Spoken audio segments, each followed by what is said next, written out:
Welcome into the Bogey Bros Banter. Oh! It didn't know. It just didn't know that we were ready. It didn't know we were ready. Yeah, it was waiting for us. This is going to be, announcement, top of the show. Top of the show. This is the last week of the... you beat me to it. This is the last week of the Bogey Bros Banter. Starting next week is the plan. The Bogey Bros Banter will be moved to its own YouTube channel, and it'll be rebranded to just the Banter. Mainly because internally, that's what we've always called it. We're just like, hey, you ready for the banter? Yeah, we say, you ready to banter? Yeah. I think we just changed it to the band. Whenever we talk to each other, we always just say like the banter, the banter, the banter. And I think it's a little easier to remember. Yeah. Also, for that one guy that always comments, then you want to worry about where I put the apostrophe. Although I do move it just for you each week. Also, it's always in a different spot. Is it actually? Not always in a different spot, but sometimes it's there, sometimes it's not. Also, and it's always intentional just because one guy comments about it. Konner started making too many birdies, so we had to make some kind of change. That's true. But no, we're going to move it mainly because this podcast, if you're not aware, if this is your first time listening, is never about disc golf. Nope. Pretty much, unless we're telling a story about us playing disc golf and something crazy happening. This does happen. And all the other podcasts on this podcast network are about disc golf. And so we were like, you know what? I think it makes the most sense for the banter to live elsewhere. And because it's kind of our like fun, creative outlet more than anything, where we can just kind of sit down, talk, and let the vibes flow, if you will. And this will let us like be able to. We're gonna have our own Instagram, Twitter, TikTok, all of that for the banter, and so we can just actually post clips from it, try to grow it organically there. Whereas right now it's kind of in this like weird gray area where we don't really want to post about it on Instagram and stuff like that because like Foundation Disc Golf posting something about Ken Hunter and Trevor kill a bear with their bare hands just doesn't really line up. So now, so go ahead and go subscribe to Tesla Live. Yeah. Yeah. In other news, yesterday, I was planning for the banter. I was like, yeah, I'm gonna have to tell a bunch of Disney stories because like that's was the biggest thing that happened. Mm-hmm. Not anymore. We got hacked yesterday. If you weren't aware. I was aware. I don't know how many people are aware of these things in our... I'm imagining most people that listen to the banter are people that are diehard Foundation subscribers, and you probably were one of the people that got a notification that Tesla Live was live with Elon Musk, something about Tucker Carlson. It was a Bitcoin scam. Hopefully you didn't send him any of your Bitcoin. Not any of your precious coins. But yeah, a bit of your coins. Literally, so I'll go into like a lot more detail about like... Because there was a lot of questions... surrounding like how we got hacked and stuff like that yesterday on like Reddit and stuff like that. And I mean, to be honest with you, I don't know the answer to most of them because like, first off, I know the answer. Okay. Well, I don't know how it happened, but I've researched now to know like how they do it. Sick. Okay, so I'm gonna explain my naiveness, and then Trevor can explain to me how they do it. So we had two-factor authentication set up. We had my recovery phone number, a recovery email, everything. So like whenever anyone signs into our main Gmail account that is running our YouTube channel and everything. So like if Konner's computer gets signed out and he signs in, I get texted a code or I have to go on every time without fail. Out of nowhere yesterday at 6:59 a.m. in the span of 1 minute, my backup email, so my personal email, got 4 emails. And those emails were that my recovery phone number had been deleted, my password had been changed, the recovery email had been deleted, and backup codes were set up. In like boom, boom, boom, boom. And two-factor was gone as well. That had gotten deleted too. Well, no, they had two-factor set up for them. Well, right, but they had changed the two-factor. As I said, my recovery thing. Well, to your phone too. You might have said it. I did. Don't know. I'm blanking out. Anyways, all that in a minute gone. And so those are the emails I have. And then Silas... Like, we're about to start a meeting, so I didn't even really see those emails. We go through this hour-long meeting. I'm coming back over here, and Silas and Trevor gives me a phone call, and basically Silas had like sat down. I was like, I think our YouTube channel got hacked because people on Discord started warning us. Like I started getting all these notifications of like screenshots where it said like at Foundation Disc Golf, but then it was a Tesla logo and said Tesla Live above it, and it had like at that point, an hour into the hack, we had already lost like 300 subscribers. Then they go live on our channel, and like 2,000 of you were watching it. I'm assuming it's mainly our subscribers that are watching it. So obviously then we lose more subscribers. And like we're just sitting there and like there's no way to get our account back. Luckily, well, I guess before I tell the rest of the story, I'll let Trevor explain, I guess, how on earth they did it. Well, so basically, the key to their technique is they are using, because this is a pretty sophisticated attack, not only their technique, but also just the way that they're tricking people, because they've gotten really big channels with the same hack. Channels much bigger than ours. And basically they're sending emails or something along the lines that, like, this has been their most common approach. We still haven't gotten to the bottom of like what this part of it was, or where it came from, but they send things a lot of times that look like a sponsorship opportunity or a contract that just looks like maybe a PDF. And what happens when you open these files is what they're grabbing is not your password. That's not what they're taking. Because if they just have your password, that's where your two-factor is going to beat them, right? Like that is why it exists. What they're grabbing is they're going into your cache and cookies and getting your login session. Because like I've already been logged into the foundation thing. So I don't. If I click on if I were yesterday gone into my Google, my Chrome, I'm gone to YouTube, I'm already logged into Foundation. I have an active login session. Mm-hmm. So therefore, I could go in there and change anything I wanted. That is what they're grabbing. So that is why any computer that has an active login session could have been the one that was compromised. So it didn't have to be a specific email. It was any computer, and they are grabbing that login session, which is just ruthless. But that is basically what they're doing, and that's how they get in. Yeah. So that's wild. And so I guess wow. If you take that login session, tech stuff's wild to me, because like you would think if I'm a computer that's not logged in, well, but I take the login session, they probably like copy your IP maybe to like make it believe it's the same computer. Like I'm sure there's ways around. I mean, but they're getting around Google. Yeah, at that point, it's a very sophisticated attack. It's a very sophisticated attack. I saw a lot of people on Reddit be like, "It's time to have corporate training on clicking phishing links and stuff like that." First off, we don't know exactly who would have clicked it or where it came from. All of our brand deals go to one email. Obviously, it doesn't matter what the email is, but and I think this is why it gets so many different creators, is like when you get these emails of brand deal opportunities and sponsorship stuff, and most of the time they're legit to a certain extent, and it's your job to go through, vet it, make sure it's legit, and then go on. So if it's just like, because it sounds like to me, when you click on the PDF, you're not necessarily having to sign in, right? What I heard, like what people jumping to that conclusion is really rich, because like we said, there are way bigger channels that have gotten taken out of that. One of them being Linus Tech Tips. I'm not sure if you ever heard of them, but they have about 15 million subscribers, and they are a tech company. Like this is what they do. And the way they explained it was that the only way you were going to detect this scam realistically was if you were to like analyze the file extension like very carefully before opening, like steps that like, it's not like this email said it was like an offer from some prince in a foreign country. This is not the type of email we're talking about. We do those all the time. Yeah. We're talking about an email that would be very, very deceptive. Because it's different. Deceiving. Like, so if my personal email gets a brand sponsorship thing, I'm never opening it, because if it's like, I get them from time to time because my personal email is connected to my Instagram, and it's like, we want you to represent blah, blah, blah. And it's always like some makeup or whatever company that you can tell is like, they're not actually reaching out to me. Mm-hmm. I never click on that, because I am not doing any brand deals. That's not something common. With Foundation, with how many podcasts we have and our main YouTube channel, we have multiple brand deals every week. And the majority of them start with like people reaching out or us reaching out to brands. And there's this ongoing back and forth, and we're smart enough that like we're not going to ever click a link and then like go through a link. But if it's just a PDF file and they're sending an offer, right, and the offer is in a PDF file, that's the trickiest part. Like, is the fact that like links are always a little like, oh, that's a little weary. I don't know if I'm going to click on this link. A file, like a PDF, something that appears to be a PDF, that is like, you would never suspect a thing. Because I would imagine what's tough is like, I still don't know what this looked like if someone opened it, or how. Most likely that's what happened. But like, what's weird is I wonder if you click that PDF, if it actually looks like an offer.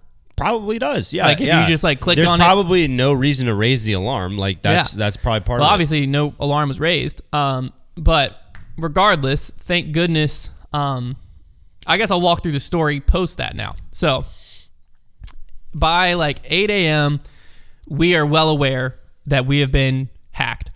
And what's somewhat scary is we've seen this happen to other creators, luckily, and all of them got their channels back. That gave me the most peace of mind. So we're not freaking out by any means, but it's still a little scary when you go to this channel that you know was yours and you click videos and there's none at all. And you see that subscriber mark, which that subscriber count is real, just going down. And you're like, we got to get a hold of this thing. And step one that was fortunate for us is my iMac. I've always been signed into the mail app for years. And so I have every email that's come into Foundation's email going back to the start of our email on my iMac.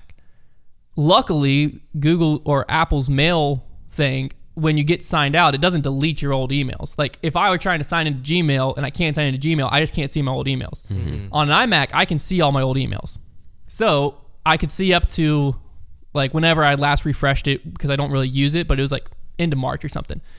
I saw enough for what I needed because we had like different, since we're on the YouTube partner program and the size of our channel, we had different contacts at YouTube that reached out and like be our YouTube partner manager. I had 3 different contacts, 3 different phone numbers for these guys that had reached out at different times over the last few years. Funny enough, the one that ended up being our hero was the one that I ignored like over a year ago.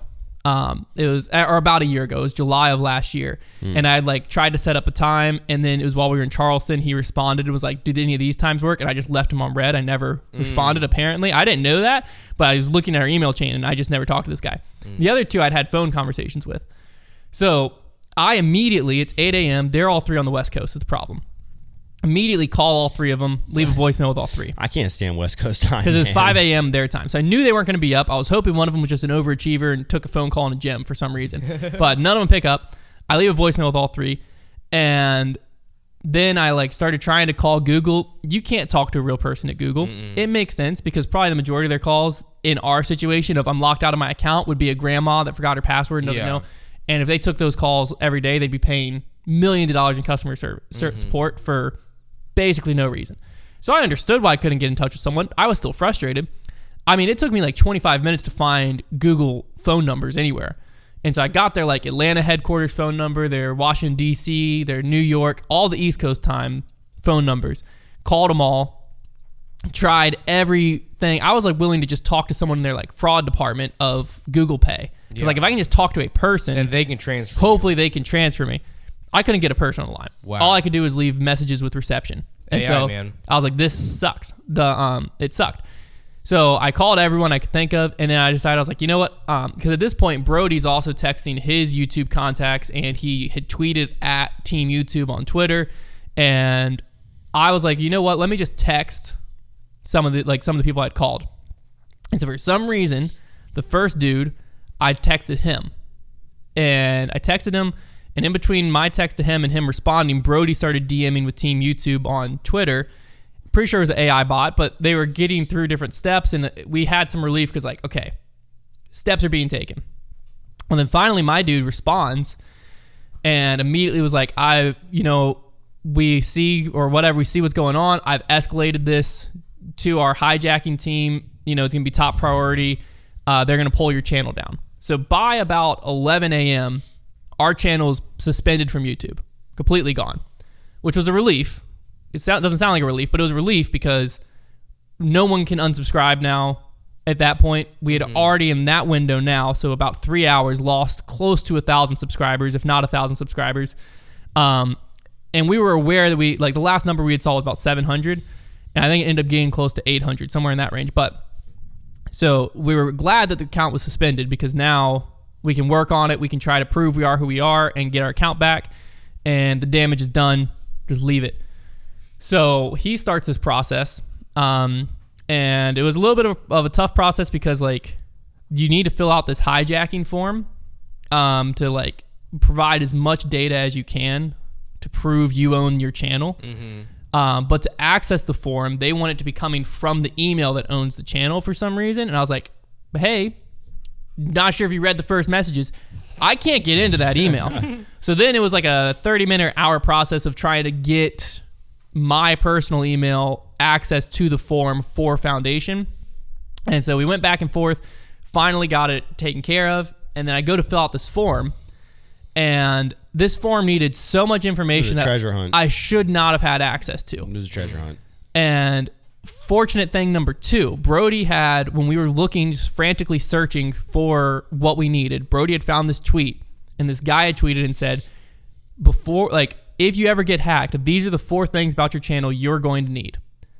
I didn't have any of them. I was like, oh, shoot.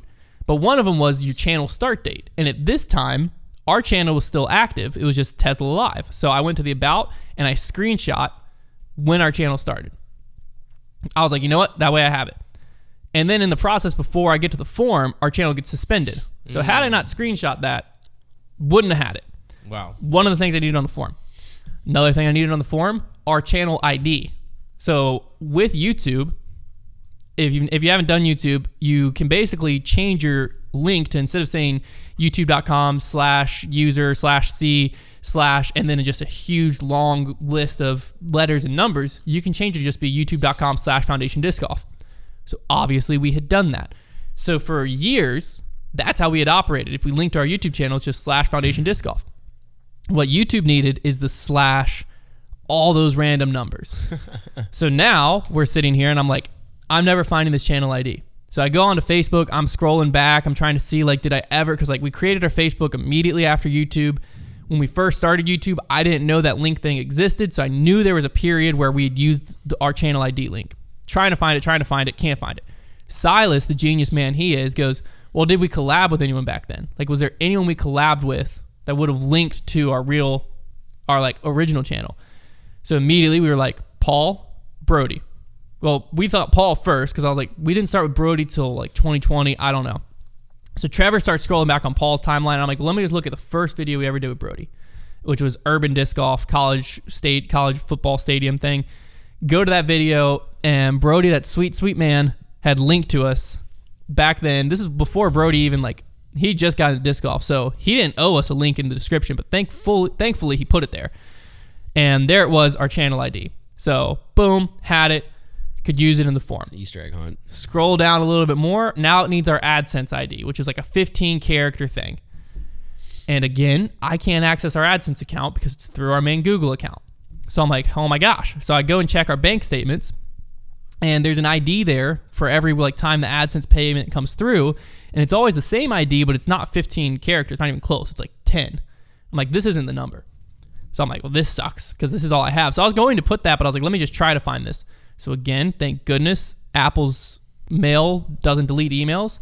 So I just searched in there, Google AdSense, and I found when we created our AdSense account, and it said, here's your AdSense ID. And I was like, are you kidding me? There it is. Copy, paste, boom. Email is the best. This is why you don't delete emails, people. Silas, you hear that, Silas? This is why you don't delete emails. You don't delete emails. They're so important. And so I found that, put that in there, and then we had to answer a few other questions. Most of the rest of them I just knew. The other thing, final crucial thing, was it wanted us to, the video ID of our latest upload. Again, that's the youtube.com/ and this is that the thing. craziest one. And I'm like, Trevor, our latest upload was that monthly match. I was out of town. Normally I tweet the link, but if we post on Instagram, which we did, we don't link to it on Instagram because you can't put a link in a caption. It's like, Trevor, did you happen to put a story up and link to this video? He's like, no. It's like, frick. Now, we don't normally do that, so there's not anything wrong, but normally I'm in town, I tweet it, put it on Facebook, would have been easy to find. But I'm like, I don't know. And then Trevor goes, well, I think the last thing we uploaded was on Friday. We did an ad read, and we had to upload the draft. He's like, and that ad read's in Asana, which is what we use as our project manager. He's like, the link to that ad read's in Asana. Sure enough, there it is, chilling there. Absolutely crazy. The video ID. So I copy and paste that. So now we have basically a bulletproof, airtight case. Beyond a reasonable doubt. Because they also wanted which this is stuff that was easy to find, your IP address, the usual location you sign in from, the usual devices you use to sign in, all of that stuff. So we have all of that proof. We have the last time we had access to our account proof, all of that. And then we have this huge list of these are our account verifications that we are who we are. And so I finished that at 3:30 yesterday. No, I finished that at 11:30 yesterday. Then we went out and filmed a video.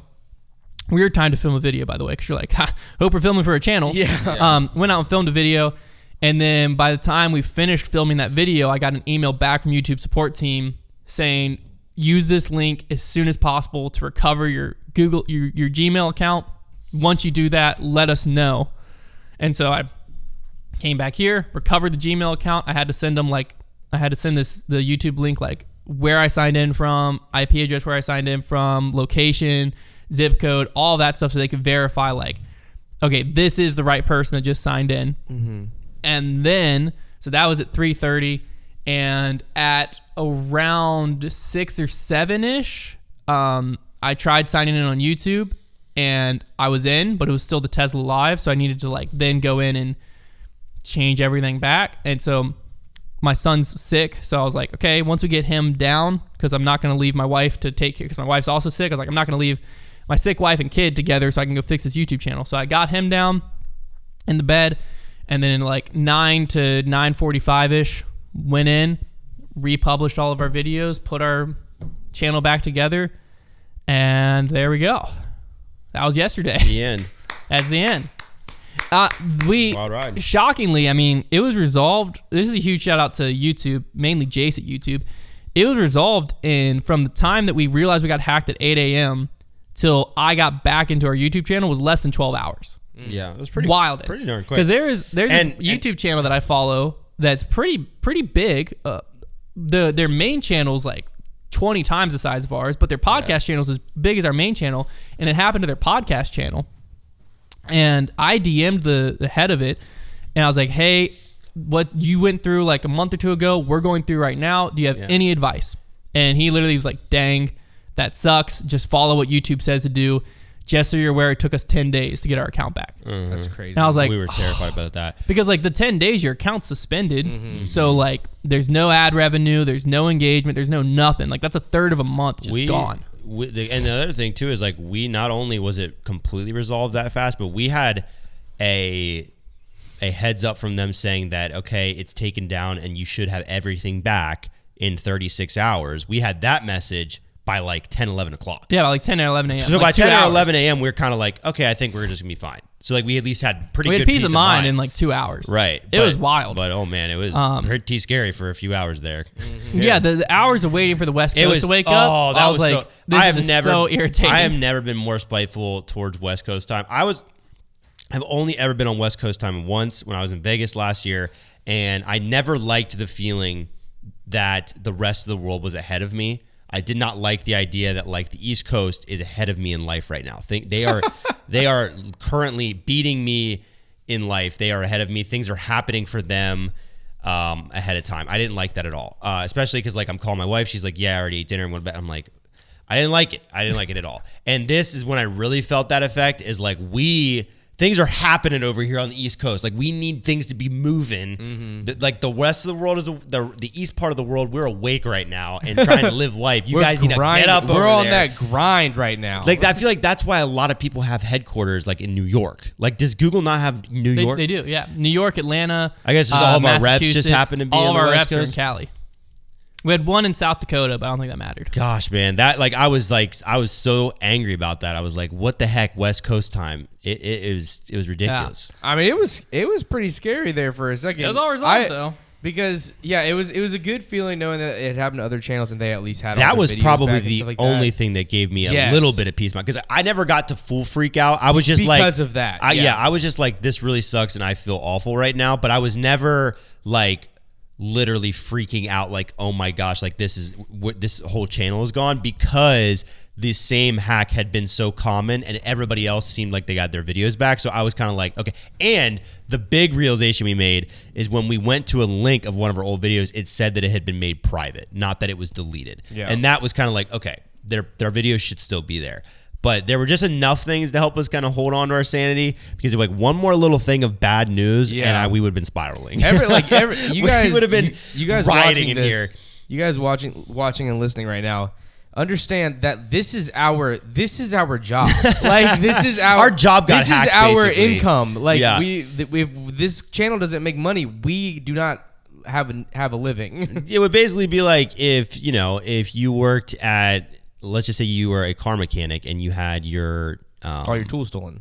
Like all your tools stolen, or like your shed or your garage burned down. Like Yeah, it was like that's it. Yeah, your garage the burned building that we put things into to make our living was gone. It had vanished. I wasn't thankfully I wasn't super terrified of Think about those mortgage payments are starting to really scare me. Well, the thing that like gave me peace of mind was let's just ignore that other channels had gotten their stuff back. Because at one point I was like, okay, I was thinking through worst case scenarios, like what happens if we have to start over? I was like, we have a very solid Instagram fan base. We have a very solid Twitter following, Facebook, and we have a very large email list. I was like, we could get back to 10,000 subscribers in like 2 days. Oh, not even probably. And we would be right back to monetized. It would suck for a month or two because how YouTube works is like if you go watch, like we have this forum video from 2 years ago that is still getting so many views. Like I was looking at it last night because I was going through and having to manually publish videos, and it's at 311,000 we would have views. lost all of our cumulative viewing. Basically. Everyone that watches that video today, we still make money on. Right. So like we would have lost a lot of ongoing ad revenue, but it wouldn't have been like there's creators that are on TikTok, right? That are only on TikTok. And if they go to Instagram, like their Instagram has like 1,000, 2,000 followers, their TikTok has like 15 million. Well, not to mention that. And so if TikTok gets banned, like everyone's talking about, right? What do you do? You don't have you can't talk to people. Basically, yeah. So that's what like gave me peace of mind is like, thankfully we've built multiple different platforms that like if Instagram goes down or our Instagram's gone, fail safe, man. We have a way, cause like the email list we own, we have physical copies on our computer. Like I can email those people. If all else fails, I have an email list. I can reach out. Right. Well, and we have this podcast network with a third of the amount of subscribers as well. Like, for some reason, like Silas was a manager of the podcast network, so we could like still get into the podcast network yesterday, but we couldn't get. So we could have uploaded and like been on the podcast network, but we obviously didn't have the main account there. But it's all good. It all went down. It's all fine. One thing that I thought was kind of cool when I was going back through is like, as a business owner, I've gotten questions a lot of, we're like 4.5 years into this, and people are like, if you were to start over, like, what would you do different? Or like, could you get to where you are faster? And my answer was always, I was like, no, I don't think I would do anything different, because day in and day out, we do very similar things, and it doesn't really feel like we see the growth from what we're doing, but you don't feel your improvement. Mm-hmm. So like, every day, pretty much 3 days a week, well, actually with podcasts, pretty much every day, I make a thumbnail. Pretty much every day, I title a video. Pretty much every day, we monetize that video. Pretty much every day, I'm posting on social media. Like, I do this stuff every day, and so I don't feel any improvement. Mm-hmm. And I also don't feel any improvement on my understanding of what I'm doing. Mm-hmm. But I was scrolling back and publishing literally every video on our YouTube channel, so I had to go back to 2019, 4 years. There's some rough... and I was looking at the thumbnails, man, and I was looking at how I was titling videos, and I was like, you could literally, like, as I was scrolling back and publishing, you could just see the incremental, like, week to week, no change. Mm-hmm. But then, like, 1 month goes by, and, like, all of a sudden, for some reason, I was literally using colored backgrounds with nothing there, and then, like, words way back in the day, with a PNG on it. And then at some point, just 1 week, I randomly just used a color overlay, and the picture was still there. And I was like, oh, wow, that looks a lot better. And then slowly that disappeared, and like now, like I'm happy with how our YouTube thumbnails look, but I'm sure 2 months from now, our YouTube thumbnails will look better than they do now or whatever. But like at the time when I was creating that YouTube thumbnail, I was happy with how it looked. Yeah. I'm happy with how it looks now. It's just like that incremental advancement. But what was also fascinating to me is like now that I've done YouTube for multiple years and we've strategically figured out like what works on our channel, I was going back and we could have spotted those trends so much sooner. Like there were videos that we put out within our first like 15, 20 videos that like one was we did a Franklin starter pack challenge. No surprise to me, but apparently I didn't catch on back then. It had like 4 times the views as the other videos we had around it. So like everything else was getting like 4,000 or 5,000 views, and this one had like 25. Mm-hmm. And I looked at it and I was like, and we didn't revisit that idea. Like we just kept going. And I looked at it from like now with my new YouTube eyes, I guess. And I was like, how did I not see that trend? Yeah. And then we would like do certain videos entitled a certain way. And like, I wouldn't even look at the views. I'm like, that video had to have tanked. And I look over and I'm like, yeah, I got 2,000 views. I'm like, but look at the title and stuff. Like, if I retitled and re-thumbnailed that, the video itself, I remember shooting. I know it's a solid video. If I would have retitled and re-thumbnailed it, it would have done just as good as everything else. But like, I don't know. It was just like it was a good feeling of like, oh, we are growing. Like, not externally we knew we were growing, but like internally. Yeah. It was a cool feeling of like seeing, I always felt like we were doing things the right way. Mm-hmm. And you don't really realize how much you're learning along the way. But scrolling back to our old YouTube videos, I was like, you know what? Now I'm confident with that answer. Yeah, we could get to where we are now a lot faster if we started with the knowledge I have today.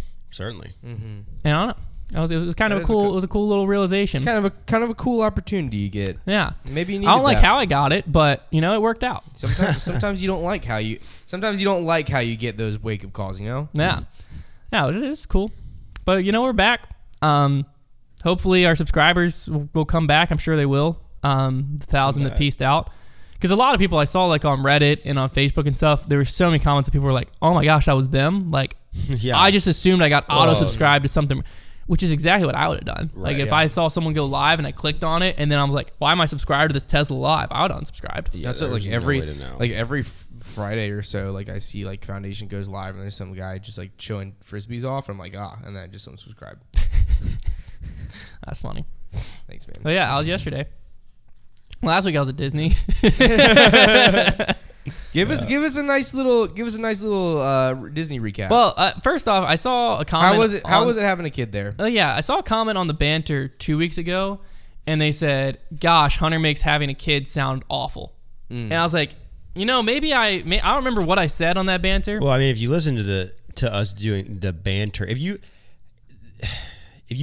listen to somebody talk about their kid, a lot of times, especially if you're talking to other parents, you are going to be giving them things that are relatable. Because like if Hunter and I are talking to each other and Hunter comes to me and he was like talking to me how, oh, Luca, man, was a disaster last night. He's saying that because to me, that's relatable. And it makes me as a dad feel like that's everybody. That's like, we are all in this together. But obviously, having a kid is not awful. No.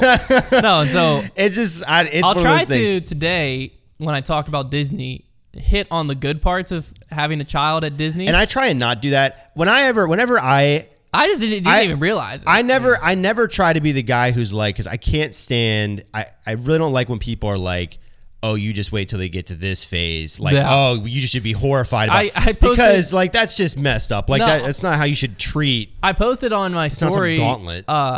Yesterday, I think it was, because I thought it was just hilarious. We were basically, with Luca being sick. Last night, we got good sleep, thank goodness. But for the past, since we got back from Disney, Luca's been sick. Shocker, you take a 9-month-old to Disney, they're going to get sick. A lot of germs there. But since we got back from Disney, Luca's been sick. Why do you hate your son? I know.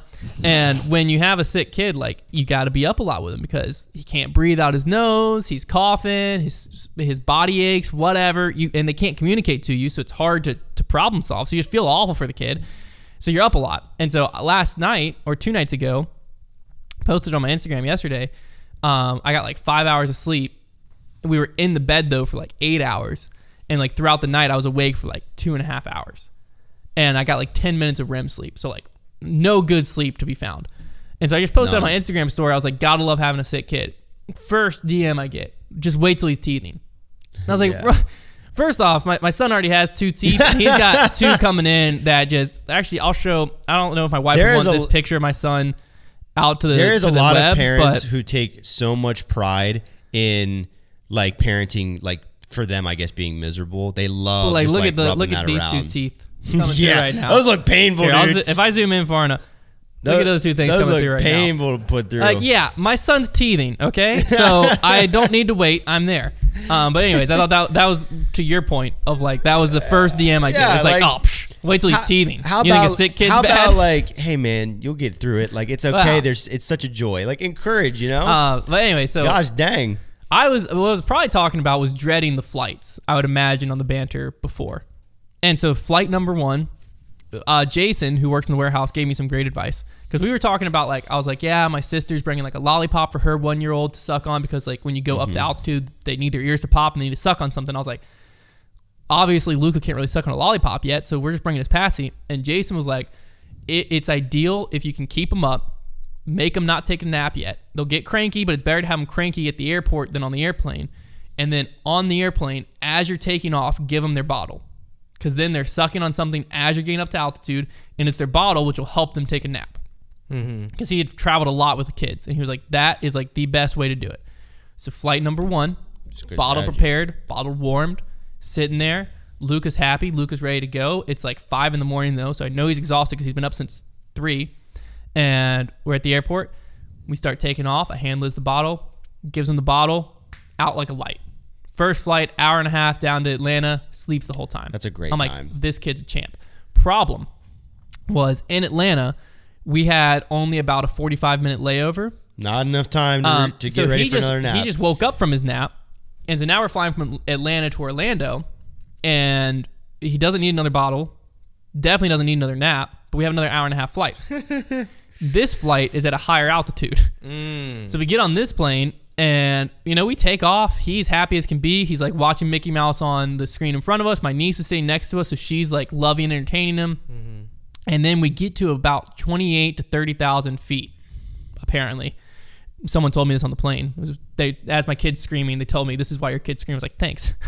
Really helps. And we get to about that, and I guess his ears didn't pop. I guess. And so he just starts screaming. And I had told my wife before the trip, I'm like, no one on the plane is going to remember. So, like, if he starts screaming, let's just, like, don't freak out. It's okay. Like, yes, we'll be the person that everyone's like, man, they're screaming baby the whole time. But I was like, it's not going to be a big deal. It happens. When he starts screaming, though, all that wisdom out the window. Because I'm just like, I had to solve this. And so there's, like, turbulence, our seatbelt thing's on. But I've flown enough that I've had to go to the bathroom during this guy's not scared. Massive turbulences. So I was like, I'm gonna get up and rock him, Liz. Like, that's the only thing that's gonna solve him. So I mean, he's screaming like red in the face, just like, and he has a set of lungs on him, this kid. So he is just wailing. And of course, everyone's looking. Parents are looking at you like, I'm so sorry, I've been there. And you feel that. It feels good. That is, those looks are Non-parents look at you like, if you don't shut your kid up, like, why would you bring a 9-month-old on a flight? And I'm like, shut up, man. So that's all going on with eye communication. And so I walk over and I'm just like bouncing him, trying to get him to calm down. No hope in sight. And then my wife walks around the corner and she's like, just come back to the seat. You're wasting your time. And I'm like, okay. And so then I have to like do the walk of shame back to my seat with Lucas still just screaming his head off. And I walk back and sit down. And then this dude behind me taps me on the shoulder. He's like, do you want a lollipop for him? I was like, he can't have a lollipop. He's too young. He goes, oh, okay. I was like, that was nice. That was nice. And then we get down. I don't realize what's going on. I'm just trying to solve my son. We start our descent, and the same dude, we get to like 25,000 elevation, and Luca calms down. Now he's exhausted because he's been crying very hard, and so he finally falls asleep. How long was he like full out screaming? Like 30 minutes? So we took off we had probably a 30-minute takeoff. It was towards the end of that. And then there's like a 30-minute descent. So probably like the 30 minutes in between, somewhere in there. It felt like I was on a 15-hour flight and he was crying for 12 of them. Yeah, that's what it felt like. But it was like a 30-minute freak like out. That, yeah, but it exhausted him. So there you go. Then he finally takes his passy back and just knocks out while Liz is holding him. It's like, good fight. And so he knocks out and he's like, and so I sit back and I got 20 minutes to play chess. So I'm like, thank goodness. So I open chess on the thing. Same dude taps me on the shoulder. He goes, just so you're aware, we're at 25,000 feet now. That's why you calm down. I was like, oh, thanks, man. I was like, oh, thank you. I look forward and Liz goes, what? I was like, I'll tell you later. It's like you go through that whole thing, and the next time you're on a flight and someone has a kid that's like doing everything just fine, you're just gonna tap him on the shoulder and be like, hey man, wait till we get to 30,000 feet. Yeah, wait till we're 30,000 feet. He's not going. So that sucked. But we landed, we got to Orlando, and then he was happy as could be. The rest of that day, we didn't have anything to do. We just went to our hotel. 30 minutes of pain in the grand scheme. No, it wasn't bad. Not bad. We got to our hotel, checked in. He's having a great time. I got a cute picture of him in front of Chef Mickey's, and we had a great idea. So we walked in. We were staying at the Contemporary, and they have this like market which is like basically a pharmacy, more or less. Because obviously when you're at Disney, you pretty much never have a car. And so they had like this little market so you could get food, drinks, whatever you need. And so we go in there just looking for like snacks for our room and stuff like that. And we see a disposable camera. And That's Liz was fun. like, we had my parents for Christmas Those are so fun. had given each of us like $150 in Disney gift cards. And so Liz and That's I's fun. plan, because Luca doesn't really care about stuffed animals or anything like that, we're like, we're going to get him one Disney thing. And then we're going to spend the rest on ourselves on food. Nice. But then we Yes. saw a disposable camera and it was $25. Oh my But gosh. we had gift cards. So I was like, How many pictures? 25. It was $1 a picture. Holy crap. Yeah. But I was like, Liz, think how fun that would be. Of like, we just take pictures on this disposable camera all week. And then like when we get back, we'll go and, take it to CVS and get it developed. Like, that'd be a great time. And so she was like, yeah. So we got that. They haven't gotten developed yet. Dude, whose gift card is it going on? Yeah. And so we just, got that and then went and I got a cute picture of him holding him up on my phone. I know this one's cute, not on the disposable camera, of me holding him up in front of Chef Mickey's and he's smiling all over himself. And then, great picture, great memory. And we go to our room and we wake up the next morning and we go to Magic Kingdom. And I'm like, all right, this is when we're going to learn a lot Yeah. about Luca here, because this is either going to be a miserable 3 days at the park or it's going to be great. And the first thing we did is, since if you're staying on Disney properties, you can get into the park like an hour early, and everyone can get into the park then, but like people can just walk around, take pictures on Main Street, and you can't go anywhere else. But if you're staying on the resort, you can go back and start riding rides. So we walk back, and the first thing we do is, I wanted to take him on the Buzz Lightyear one first. It was closed, so I was like, okay, we're trying to see what he can ride. Did you rent a stroller? We brought our stroller. Oh, you brought your stroller. Yeah, we There flew you with go. it. Okay. So we take Big him play, back, big play. and there's 2 rides he could ride in Tomorrowland. One was the Astro Orbiter, which is on top of a building and just like a little like spin around thing. But Liz didn't like the idea of him being that high in the air. Very fair point. And so the other one was the People Mover. I've never ridden the People Mover. I'm like, it's boring. It's basically just a little train. Liz was like, well, let's just take him on the People Mover. That way we can just see like The People Mover, he's never been on. because it moves people. Yeah, does move people. he's never been on any type of like ride. Like if he's been in a moving vehicle, he's been in his car seat. Let's just see what he does. Where you're facing. He's never even looked And forward. I was like, all right, here we go. So we go up and get him on the People Mover, sit down. Kid freaks out, loves it, smiling all over himself. Like the thing takes off a little bit and it's like spin, like it doesn't spin, but it goes faster than you would expect. Not fast enough to give you a thrill, but to a 9-month-old, There's something about being on a kid's ride sometimes. he was just smiling all over himself. I got one of my all-time favorite pictures of my wife and my son looking at each other The People Mover. on the man. People Mover. That was on his first ride. That's fun. And that was a great time. So I'm like, this is incredible now. Like now I can live vicariously Dreams through are the being- joy of my Dreams son. are being made. That was the other thing I told Liz before we went, is I was like, Luke is not going to remember any of this because he's 9 months old. If it wasn't for my nieces, we would have never went to Disney with a 9-month-old. I was like, so this trip is basically for us to get enjoyment out of Luca being happy here. That's the only reason this trip exists. Yeah. I was like, so, like, Luca's not going to care about what rides he goes on or anything like that. So, like, we'll take him on rides that make us nostalgic. And then when he's tired and he's tapped out, we're tired, we're tapped out. So, like, if he's done, we're done. Yeah. So we went on the People Mover. I think we went on, I forget what else we took him to. But we walked over and, like, met my family. And it was about time that he was starting to get a little tired, a little fussy. And this was like, all right, first challenge of the trip. Is he going to nap in his stroller? You never know. Start pushing him in his stroller, out in like 2 seconds. That's huge. Hour and 15-minute nap. Sometimes, Wow. when It was incredible. One of the things that I noticed when we took Brooks on vacation, and this wasn't even to somewhere like Disney, this was just to like the beach last year.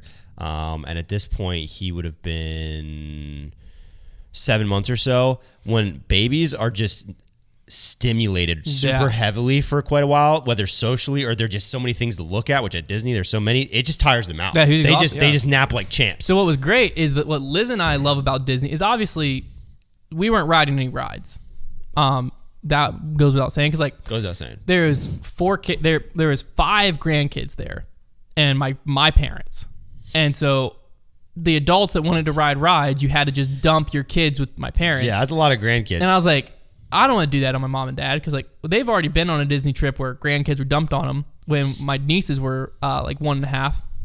I was like, we're here to spend time with Luca. So I'm not riding Space Mountain, any of that. Like, we're just here to spend time with Luca. So all the kids took a nap at about the same time. And so some people like went out, and my brother and brother-in-law, they went to ride Thunder Mountain with my nieces because they were old enough and tall enough, which was kind of crazy to see like my nieces walking onto an actual roller coaster. I was like, wow, yeah, you can't be doing that. You're 2. Oh my Stop. gosh. But no, they're 4 years old and they just were tall enough and they freaking loved it. It was awesome. So they went on that, and Liz and I did what we love most about Disney, which is just went, got a Mickey pretzel, and just sat down and people watched. And so that was pretty much our vacation. It's like we would take Luca on. What's like your power rankings of like Disney food? So previous to this trip, I would have put the Mickey pretzel very high. We had some bad Mickey pretzels. Dang it. That's unfortunate. It was very unfortunate. Number 1 is the refillable popcorn bucket. Yeah, you buy it you've $13 mentioned up front, and then it's a $2 refill. That's a pretty Strap good that thing deal to your bag. for Strap that thing to your bag. Yeah. That's a great So, snack. I had, $2 again, we had refill. $150 in gift cards. Post buying Luca a hat and the thing, we had $100 in gift cards. But that's a lot of popcorn when it's $2 refill. Yeah, that's pretty good. So I was just down in popcorn like it was nobody's Great. business. It's great. Low cal. The floats. Never had a Disney float before. Oh, but like interesting. you go, most places that had like soft serve ice cream, you could get whatever soda float. Yeah. So we were just down in Diet Coke floats. They were great.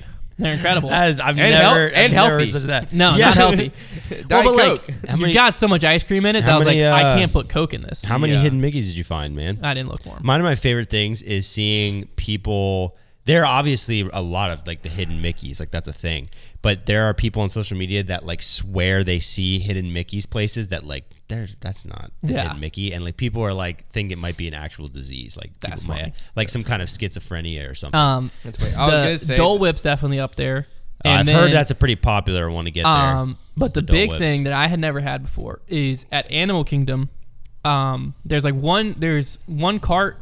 Basically, there's one little area that has Dole Whip, popcorn, and Mickey pretzel within like a 5-second walk. Huge. I knew this from our honeymoon, so I had He that had it mapped planned out. So we get there, Luke naps. I'm like, Liz, let's go to our spot. Gosh, And we I walk want to eat over a there, soft pretzel, man. and I They're got good. a Mickey pretzel, popcorn, and then I walk over to where we got Dole Whip, and I see, I forget what it was called. I think it was the Simba Sunset. I believe it was what it was called. amazing. And it was Dole Whip with strawberry syrup. So Dole Whip is like Like a pineapple? It's a pineapple vegan. It's basically just like whipped up like frozen. sherbet. Yeah, like yeah, sherbet. it's a frozen dessert. Yeah, It's good on its own, It's delicious. but you put some strawberry on it. That sounds great. It was incredible. So Liz and I sat Simba there. Sunset, That was on the dude? final day. So that was like our final meal at Disney. It was Simping incredible. sunset, dude. But yeah, Luca loved. He loved the People Mover. He loved the Finding Nemo ride because you're just in an aquarium. That was fun for him. yeah. I saw a Finding Nemo show when I was there. Yeah, the Turtle Talk. Is that what you're talking about? I don't freaking know. He loved the Talk. carousel. The carousel. Carousels are a big Kid hit. was freaking out. We took Brooks on a carousel, and he really liked that. It's like really the only ride he's been on. Hated with a passion the ride I thought he was going to love the most. Dang it. Which was Runaway Railroad. Basically, it's a newer ride. It came out 3 years ago when we were at Disney with my nieces the first time. We waited in line 3.5 hours for the opening day. Oh my. And it was worth it. It was a pretty cool ride. It's an immersion experience. So you walk in and it like plays I love an that old stuff. cartoon on a screen, and then Goofy blows up the cartoon, and the screen blows up in front of you. And you walk through the screen, That's cool. and you're from a theater. I love that and stuff then you're so much. into the cartoon world. Yes, I So love all that. the paint on the walls and everything, like it just looks like you're in a cartoon. Yeah. That's very cool. But then it's Disney, so their technology's insane. Yeah. So you get in this car, no track. It just has like 4 wheels, and it's programmed to drive you through this warehouse, What? basically. But it has wall to ceiling, like everywhere around you is the projection of like a matte old cartoon, and you're just in the cartoon. That's so So cool. everywhere you look is just a different thing to look at. So I'm thinking, and Luca loves Mickey Mouse, and it's all Mickey. So you're like, this is it. So I'm like, this is going to be the greatest moment of this kid's life. He's going to love this ride. Go in there. He's in a good mood. Everything's perfect. He just woke up from a nap. We only had to wait because my mom was on a wheelchair. So we got like easy access to certain rides because my mom had knee surgery like a month or 2 ago. So she can walk, but she couldn't Disney walk. Yeah. That would Sure. So she had doctor's note, has a wheelchair. So on this ride, for instance, we only had to wait like 10 minutes instead of the 45. So we wheeled Huge her play. in. Great. Really good when you have a baby to have that. Yeah. We get into the room that's like the pre-boarding room when watching the Mickey Mouse, and he's just sitting there watching it, and then the screen blows up. No, scared him. Oh, he Mickey, just well, in his head, Mickey's gone. well, Yeah, he he just killed hears a Mickey. loud noise. The screen blows up. There's like a little bit of smoke, kind of. freaks out. That sounds traumatizing. Just starts screaming. We finally get him to calm down, and then we get on the runaway railway, and I'm like, okay, he calmed down. He's still going to love it. Well, it's really loud.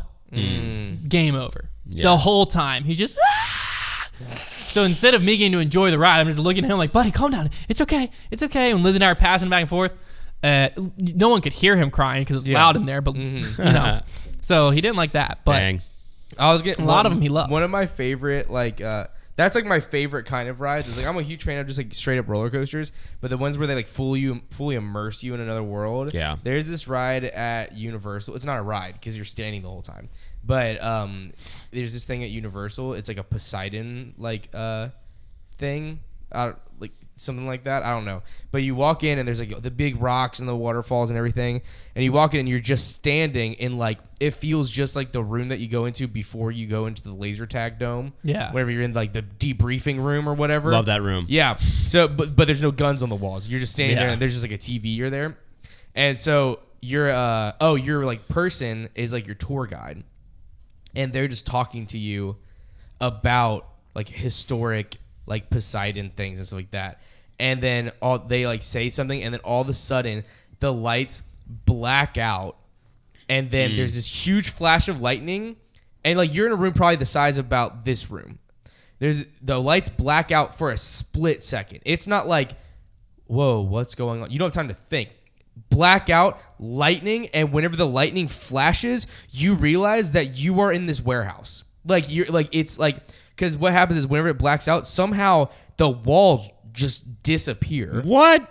And you're in something. It's something that like is probably 3 times the height of our warehouse. Jeez. And like, I mean, it's massive. And there's what you're on a pedestal with water all around you and waterfalls everywhere pouring in and just mountains all around. What? I don't know how we were still inside. It was crazy. And then there's a giant projection onto all the different waterfall things. Like they had rain coming from the ceiling so they could do like the moving projections of Zeus like attacking things. Like I just remember staying in that room being like, oh, this is pretty cool. Like a lot of information. We'll probably walk through that door and there'll be something cool. And then all of it went bang. And like, how did I get here? It's crazy. Have you ever done the Jurassic Park one at Animal Kingdom? I think, or is it Magic Kingdom? I don't know. It's one of the two. Where you go on you're like on the safari ride, and then like they took goes out the wrong poachers. or whatever. They took it out. Dang. There's no more poachers because that's what I remember that from being a kid. And then the freaking T-Rex and I didn't jumps go out on at it. you. I didn't go on it last time. I assume it's the same ride, but I went on it this time because there's like a tour guide and he's talking, and then out of nowhere they're like, "Oh, the poachers!" Lights start like, flashing and crap. You start and going. Go wrong. And you start like, unless it's a different ride. That was the ride I remember, and like we took Luca on it, and we're just like on there, and we're seeing all the animals, the real animals, are cool, and I'm like waiting for them to be like, "Oh, the poacher, we gotta go," and like gas it. Or no, you're talking about. I'm talking about the safari ride. No, this is an indoor ride. This is not an indoor ride. This one was indoor, and it was Jurassic Park themed, and the idea was you are basically. It was like was that at Hollywood Studios? I've never been there. It was Magic or Animal. It was the only two I've ever been to. Huh. And the theme of the ride was, now this was in 2008. The theme of the ride was that you were going through, it's kind of like Jurassic Park, the movie. You're going through Jurassic Park, and then like they're like, there's been an escape, lights start flashing thing. And I was like pretty young. I was freaking out. And then like at the end, a giant animatronic T-Rex head jump scares the crap out of you, pops out of you. That ride, the picture that was taken of you on that ride, my face was buried in my dad's like arm. Like That's awesome. horrified. I was like, whenever I did the Harry Potter ride, like, cause I really love Universal. Last time I went to Disney whenever I was like 16. And we made the mistake. I was 16. So I was mainly interested in doing rides, like really fun, crazy rides. So we made the mistake of doing Universal the first day, and I was like, this place is the greatest place I've ever been in my life. Rides, yeah. And then we did Disney. So then we got to Disney, and I was like, this is kind of lame because I was 16. I only cared about doing fun rides. And this was more about nostalgia and really cool worlds that they bring you into. And I didn't appreciate that as much. I really just wanted to be thrown around on a roller coaster. And so I really want to go back to Disney so I can appreciate it because I didn't appreciate it like I should have. But then I went with two of my friends in high school.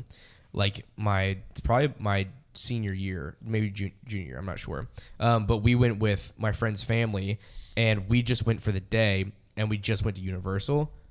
One of the most fun days of my life, because we literally Ubered there, and it was just 3 of us high school guys just running around Universal. We rode the Mummy ride 12 times. But I watched the Mummy the other day. Incredible movie. I love It's Brandon something. Fraser. I love Brandon Fraser. But anyway, so we're doing like the freaking Harry Potter ride.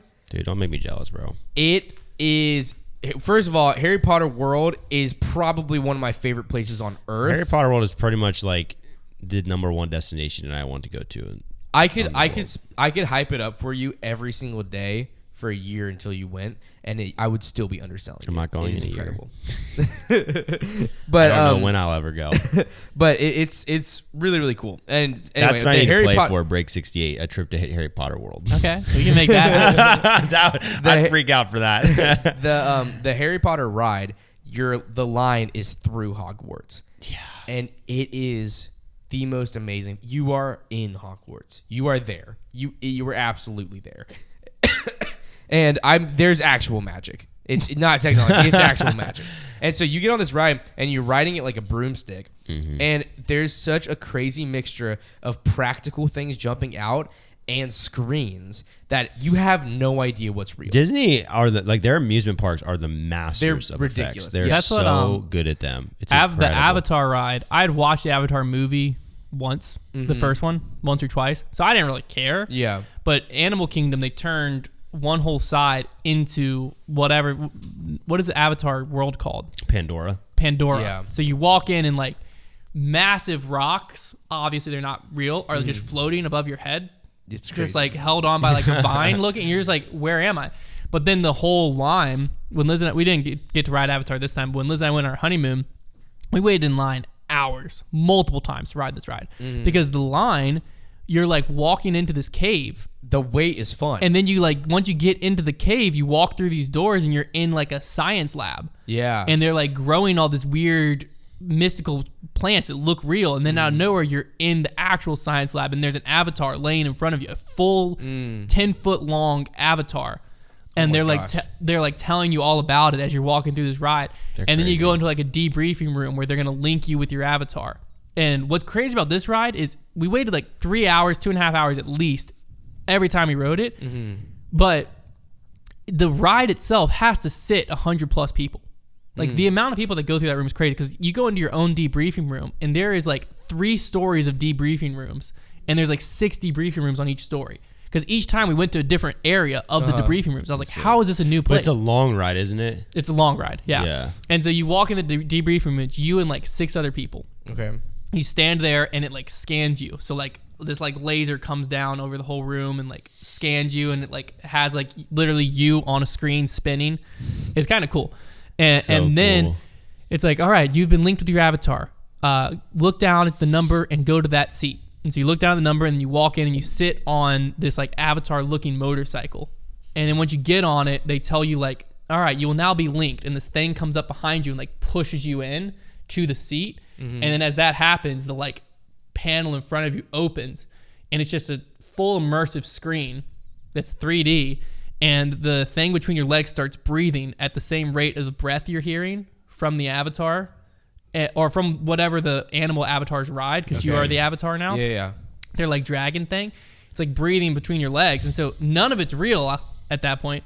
But like there's wind in your face. There's mist as you fly under waterfalls. So like you could convince anyone that you just flew. And that's the whole point of it. And then you get off and it's like, welcome back, traveler. As you're like walking out. And I'm like, I would wait 4 hours for that. My like the wife's full immersion is insane. My wife's been on that ride. I'm pretty convinced that the more I hear about that, it's like I don't feel like I've lived a full life until I've been on that ride. It's just wild because like I don't think I've experienced Avatar. the full wonder of the human mind. Because like I think it would be similar if I building that whenever I went. Because like that's the future of amusement parks, man. Having like 100 rooms at a time that you can just get all these people into. I had watched all the Star Wars, so like going into Star Wars World, I didn't get to ride the cool ride because you have to get in like a virtual queue as soon as you get in the park, and then you have to come back at like 4 p.m. So not gonna happen with kids.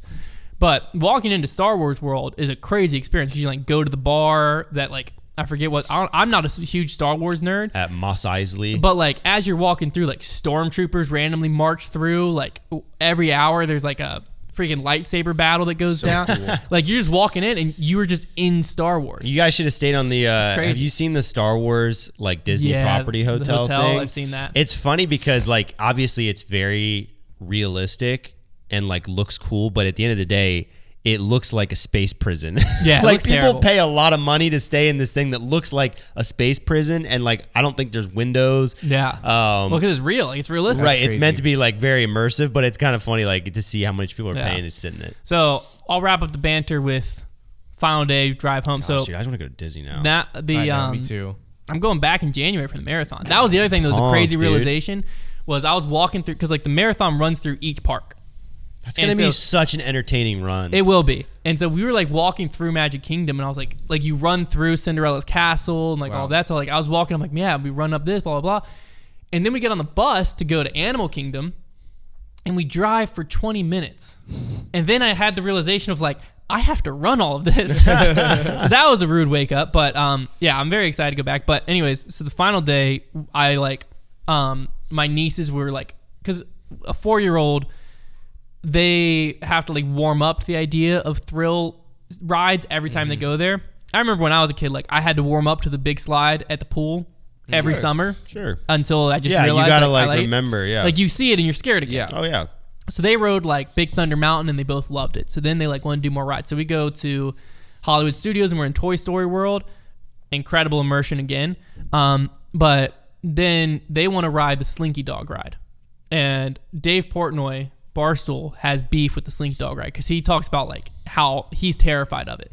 And so I am like, I've got to get on this ride because his whole shtick is like they shouldn't allow children on this ride at all. Like, what are they doing? This isn't a kid's ride. And my nieces are freaking out, want to ride it. So I'm like, I have to do this. Yeah. So Luca is taking a nap and I'm like, Liz, do you care if I ride this ride? She's like, no, go for it. So her and my sister are walking Finley and Luca because my sister's pregnant, so she can't ride anything. So they go, and my niece wants me and my dad to ride, and then my other niece is riding with her parents, and so I'm like, this is perfect time. Yeah. So I go to ride the Slinky Dog ride, and I get on it, and it wasn't an intense roller coaster in the scheme of roller coasters, but for a 4-year-old, crazy. So we're riding it, and I have both my nieces behind me. I'm sitting with my sister-in-law, and her daughter is directly behind us, losing her mind in a bad way. Like, like it's a launch roller coaster. So there's multiple launches. Man. And it would take off. She'd be like, she's sitting next to her dad, my brother, and she's like, Daddy, I don't want to do it anymore. I don't want to do it. He's like, it's almost done. She's like, I'm going to throw up. And then he's like, no, don't throw up. She's like, I'm making myself throw up. He's like, don't throw up. Why are you making yourself? I'm hearing this whole conversation. And she's having like screams of like terror, like awful screams. In the moment, it's kind of funny. Yeah. But you know that kid is like, she wanted to get on the ride. It's like not like my brother forced her on the ride. She was talking all day about she wanted to ride the Slinky Dog ride. But then when she gets on it, game over. So we get off the ride. She's like, Dad, I'm not riding any more rides. She's like, that's okay. You don't have to ride anything else. Like that, you're fine. You don't have to ride anymore. My other niece, row behind her, gets off and was like, that was the greatest thing I have ever done. And she's like, Dad, can we go ride more? He's like, yeah, there's more rides to ride. She's like, this is incredible. So then the final day, we go to Animal Kingdom. And only ride at Animal Kingdom that's like crazy. Like we did the like river rapids and all of that, like typical Animal Kingdom stuff.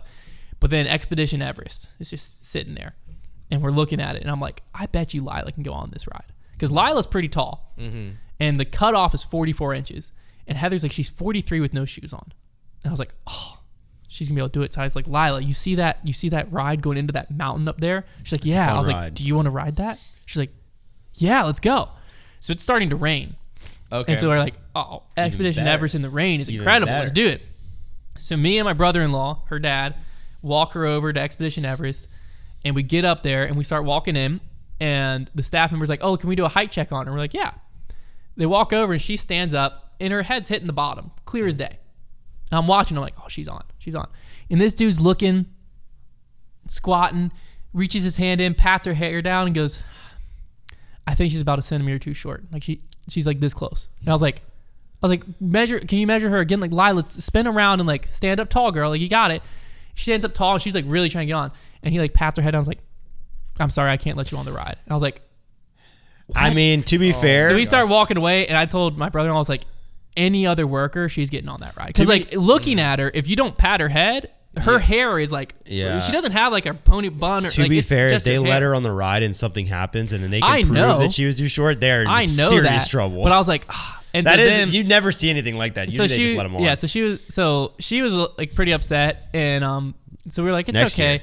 And then we like walk back and everyone's like sitting in the rain, and then my sister was like, well, y'all still go ride. Like, I know you want to ride Expedition Everest. And I was like, no, I'm not going to do that to Lila. And Lila was like, no, it's okay. Like, well, I'll ride it next time. It's okay. And so then Ethan's like, well, do you want to ride it, Hunter? And Luca, again, perfect timing, out cold. So Liz is like, Liz doesn't like Expedition Everest. Well, she would ride it with me, but she's not like dying to ride it. I was like, Liz, do you care? Like, or would you rather you want to just go sit down and eat Dole? She's like, no, they were sitting under a covered area. It's pouring rain at Animal Kingdom. She's like, go ride it. So we went and rode it in the rain, and I forgot just how exhilarating that ride is. When you run out of track, man. You run out of track and that Yeti's like, ah! And then you go backwards. Thrilling. Good time. It's a good time. And then, flights home. Got on the first one. It was like a 12 o'clock flight. Got on the first one. Luca takes his bottle out like a light.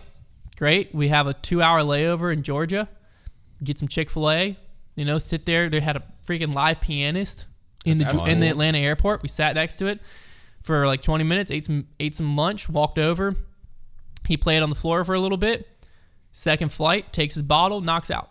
Nice. Boom. Slept perfectly through both flights. 3 for 4 on flights. 3 for 4 on flights. 30-minute freak out total on flights. He liked Disney.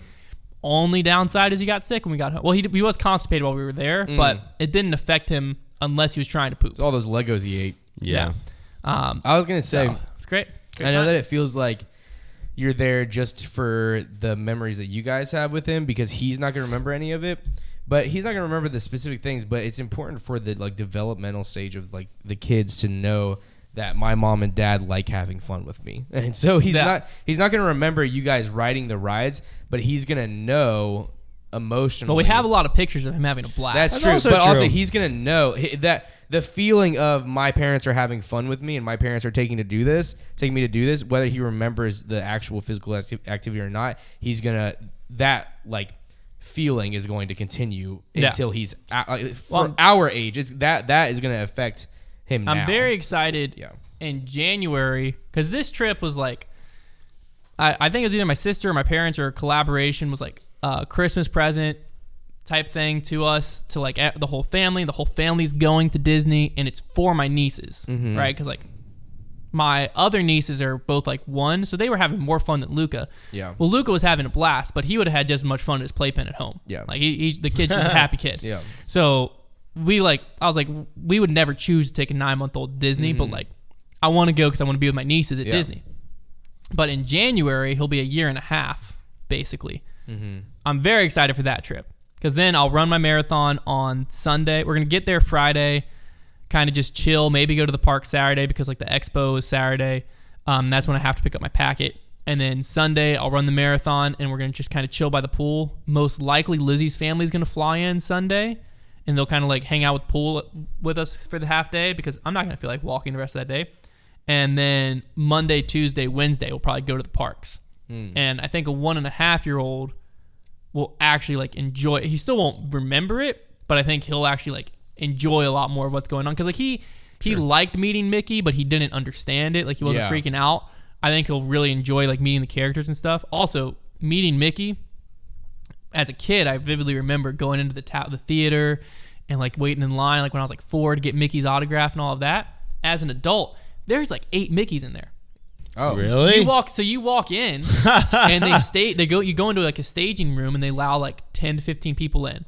And then they come in and they say some type of joke about like, yeah, I don't know if you guys are okay with this, but we did find a mouse in the theater. And then like all the other kids that are like 5, 6, 7 are going, Mickey, it's Mickey.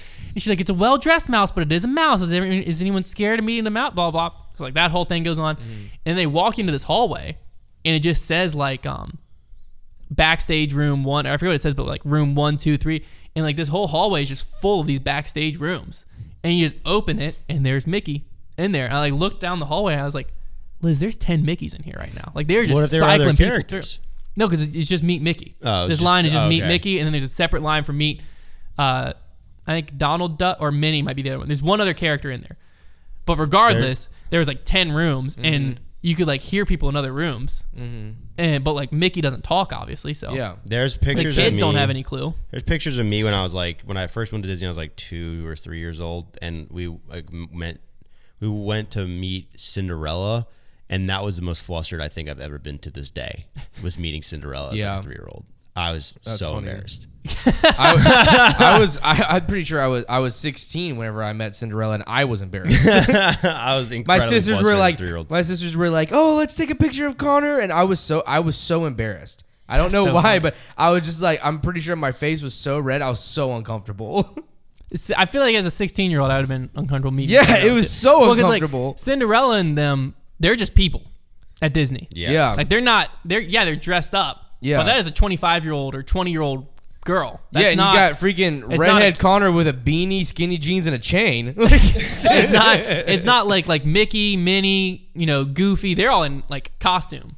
So that's a whole different thing. You don't have to look at a person in the eyes and they'll be like, "Hey, yeah, how are you doing?" Yeah. But like the princesses are would walk around, like come up and like say hi to Luca. And I'm like, this is just a person. Yeah. And they're just like, what? The Mad Hatter during the parade came up and was like, I speak, baby? And I was like, bro, what are you about to do? And then I have a video of it. He said like he said some type of gibberish, like, and like swirled his tongue around, crossed his eyes, and like Luca just looked at him, obviously. And then he like walked away, and I'm holding Luca, and I just turned around to my family, I'm like, what was that guy? You just put a hex on your kid. I'll have to find the video. My brother took a video. Hex, you can just see he walks up and does that and walk away. As soon as he walks away, I just like, look at my brother. I'm like, what? Like what did that accomplish? That's Disney, man. That's Disney. That's Disney. That's the Banter. You making a noise? Make the noise of what you expected the Mad Hatter said to my son. It was like, It was closer to. Really? I'm dead serious. A lot of tongue. not what I was expecting. A lot of tongue.